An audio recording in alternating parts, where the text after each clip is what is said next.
ननंद के बुरे समय में भाभी ने साथ नहीं दिया।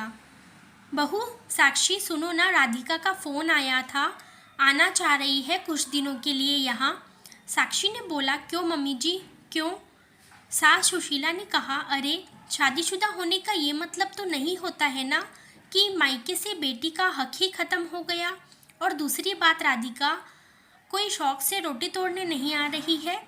कई महीनों से दामाद जी की खांसी ठीक ही नहीं हो रही है, तो वहाँ के डॉक्टर ने बड़े शहर के अस्पताल में दिखाने को बोला है। यहाँ तो एक से बढ़कर एक बड़े डॉक्टर हैं। राधिका बोल रही थी कि सारी जांच होने और इलाज करवाने में कम से कम 15-20 दिन लग जाएंगे। तब तक तो उसे यहाँ रहना होगा। साक्षी ने कहा पर मम्मी जी आपसे कुछ छुपा हुआ है क्या? हमारे सारे फ्लैट किराए पर दिए हुए हैं और इस घर में सब कैसे एडजस्ट हो पाएंगे? बहू 3 कमरे तो है ही। चिंटू मेरे साथ मेरे कमरे में सो जाएगा और पिंकी तो वैसे भी तुम दोनों के साथ ही सोती है ना। अपनों के लिए 15-20 दिन एडजस्ट नहीं कर सकते क्या? बेचारी राधिका छुट्टी मनाने नहीं परेशानी में आ रही है। साक्षी ने कहा देखती हूँ मम्मी जी, पर अभी आप कंफर्म मत कर देना। वैसे जिया जी के एक भाई भी तो रहते हैं यहाँ, उनके घर में भी तो रह सकती है ना राधिका दीदी।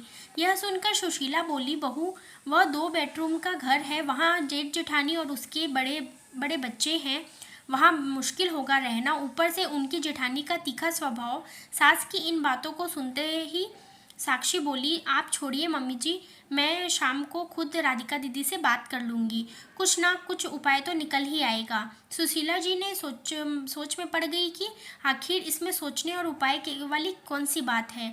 घर की इकलौती बेटी बीमारी हाजिरी में अगर आकर 15-20 दिन रह जाएगी तो क्या अनर्थ हो जाएगा। राधिका ने तो हमेशा साक्षी को छोटी बहन की तरह ही माना है। शायद राधिका का तौर तरीका सिखाना और उचित सलाह देना पढ़ी लिखी साक्षी को पसंद नहीं आया और वो मन ही मन उसे खार खाने लगी और पसंद नहीं करने लगी। दामाद जी नौकरी पेशा वाले थे और बड़े बच्चे स्कूल जाने वाले, तो वैसे भी कभी 1-2 दिन में ज़्यादा नहीं रुकती राधिका, लेकिन उतने कम दिनों में भी साक्षी उससे कटी कटी रहती। साक्षी का बर्ताव रवैया देखकर राधिका ने उसे सलाह मशवरा भी देना बिल्कुल बंद कर दिया था, पर साक्षी का स्वभाव नहीं बदला और शायद इसी कारण से साक्षी नहीं चाहती थी कि राधिका यहाँ आकर रहे।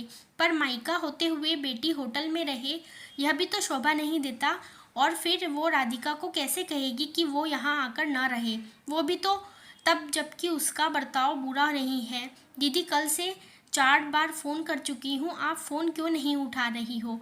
साक्षी ने तल्ख लहजे में राधिका से कहा। राधिका ने कहा क्या बताऊं भाभी, कल से हमारे बगल में इतना हंगामा मचा हुआ है कि उसी में उलझी पड़ी हूँ। हमारे बगल वाले भैया ने अपनी ज़मीन बिल्डर को दे दी है। अभी 8 दिन पहले उस बिल्डर ने नीचे एक बड़ा सा शॉपिंग कॉम्प्लेक्स और ऊपर फ्लैट बनाने की बात की है।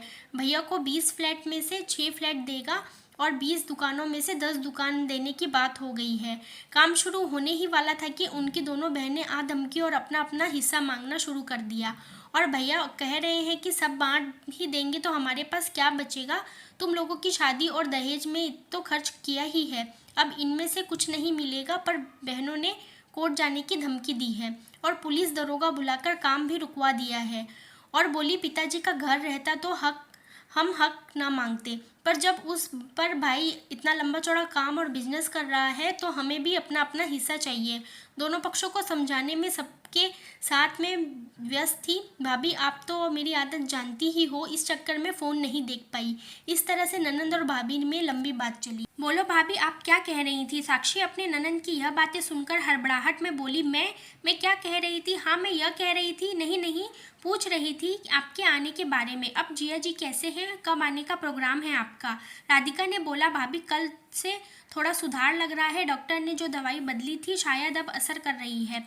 साक्षी बोली ना दीदी ना, रिस्क मत लो, एक बार आकर सारी जांच करवा लो। साक्षी की यह बातें सुनकर ही राधिका कहती है ठीक कहती हो भाभी, सच कहूँ तो मन में बड़ा संकोच था। अभी तक माँ तो बुला रही थी पर तुम्हारा फ़ोन नहीं आया था तो कदम नहीं उठ पा रहे थे वहाँ आने के लिए। भाभी ना मुझे आपके पैसे चाहिए ना आपकी प्रॉपर्टी। ढेर सारा प्यार और मान सम्मान मिलता रहे तो मायके जाने का उत्सव बना रहता है। साक्षी अपने स्वर में मिठास घोलते हुए बोली, दीदी आपका घर है, जब आओ जब जाओ, और प्यार मान सम्मान आपको नहीं मिलेगा तो किसको मिलेगा?